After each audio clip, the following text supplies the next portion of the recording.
Hello and welcome back to the Regimental Museum of the Royal Welsh. I've been asked a lot of questions on the comments, and what we've decided to do is to get the questions, get the answers, and on the next video we'll try to answer as many as possible. But today I got a geriatric that I've signed out, and when I call him a geriatric it doesn't mean he's German, but he is he knew Pontius before he was a pilot, but I don't want to let him know. Now, this is John 28, and he's from the Welsh Regiment, which was the 41st of Foot. And he was called 28, the same as I was Williams 7-1. I was also in the 41st at the end, and then I went to Royal Regiment of Wales. And in the film, where they communicate by calling the last two numbers, that still happens today because there's so many Williamses, Davises and Evanses, and that's why when you talk together it's only numbers, we don't use names. Okay, now today 28 has turned up and he's been asking around people for questions and of words that he'd like to know about. So Bill's here today. Like Specsavers with them on, but I won't say nothing next, that's advertising. He's going to give me some questions and I'm going to see if I can answer them. If I get them wrong, please come on the comments and tell me I'm wrong. Right, let's start. Right, Bill, what do you want to ask? Well, the first question I got is the definition of the word tank, please. Right, a tank.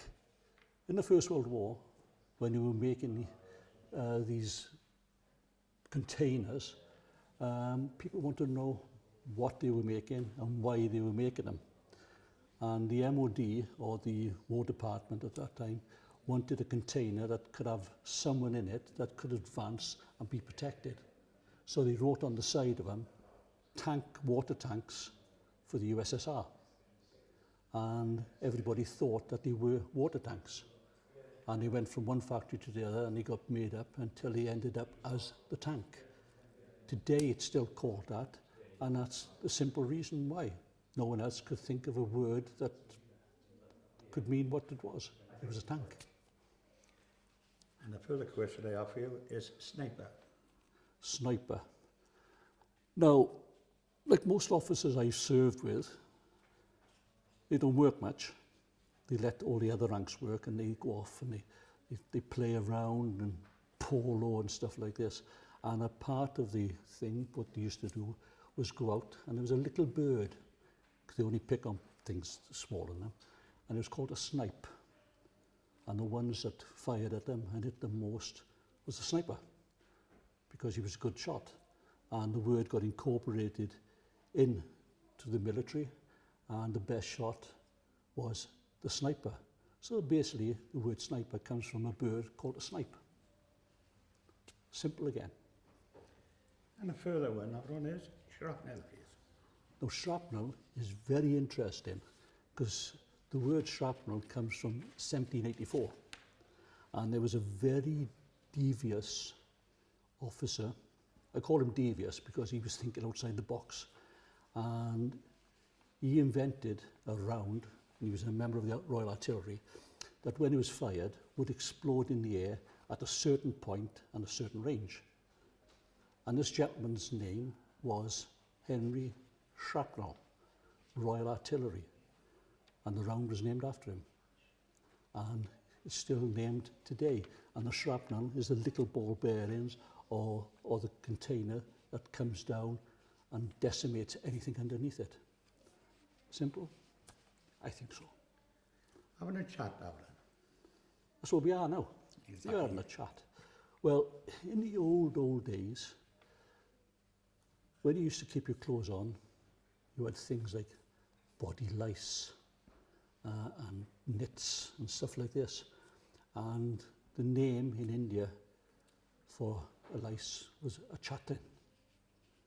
So what the soldiers used to do, because there was no telly or video, used to get together, take their clothes off, sit around a fire, and they used to get the little scrapings of these insects and they used to throw them in the fire. or they used to put them between the thumbs and click them. And if anybody wanted to know where so-and-so was, they'd turn around and say, oh, he's up there chattering. And it went from chattering to chatting. So basically, it was a group of people with nets, scraping them off, having entertainment. It's like your mother used to do when she looked in your hair when you were in school. I'm not saying that you were lousy, but that's it. Okay? And further plonk. That's why I feel like now is a plonk, I tell you. Plonk was from the word albelong, and the different pronunciations couldn't get it right. So the soldiers called the wine blanc, and it just stuck as plonk. And that's the simplest word for it. It was an easy thing to say and a lot easier to get rid of. Military. Fantastic. Another one. Pillbox, please. Pillbox. Now, pillbox is because of, in the wars, they went and made up these concrete squares. And they put these concrete squares out, and they were for tank traps. And they looked like a pillbox that you got from the chemist and took tablets. And that's why they called them a pillbox. Okay? And another word. Blighty, please. Blighty. Now, if you can describe that you are stuck in a room and you've never gone outside that room, and you meet someone that's come from far away, and the perfect example is British troops in India. They were there, and the natives were asking, where do you come from? How can you describe to a native that has never left his village, has had no schooling, that you are from Tydfil and Ysabol or something like that? It's hard to say.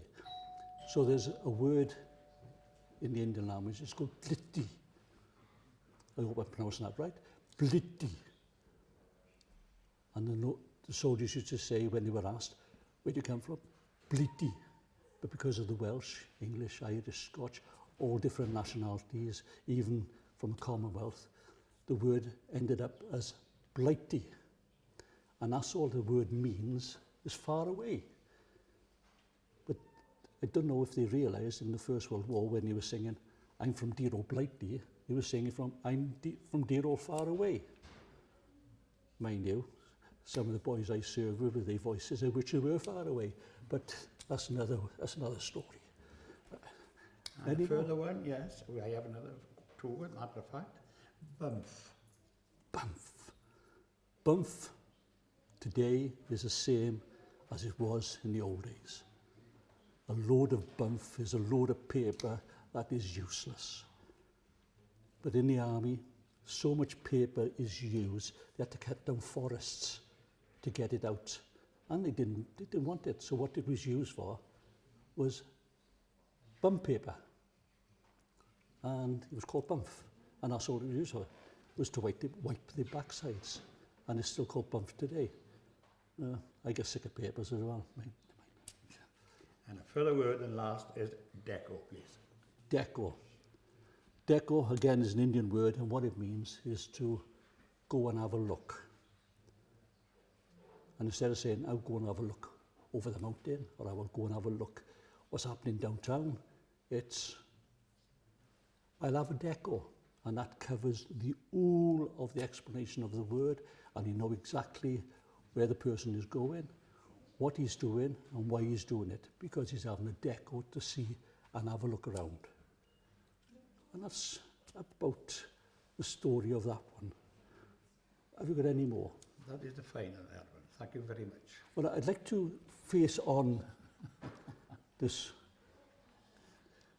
piece of regimental history. When he dies, he's getting embalmed and he's going to be put with a goat. The trouble is, he won't be able to tell them apart. Thank you very much. Well, I thank you again. Like I said, I hope you enjoy it. We'll come back with some more later on. Any comments?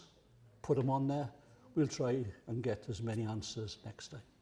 I'll sit behind the desk because it's easier than standing up. Right, thank you. Thank you very much. Thank you very much, Albert. It's all right.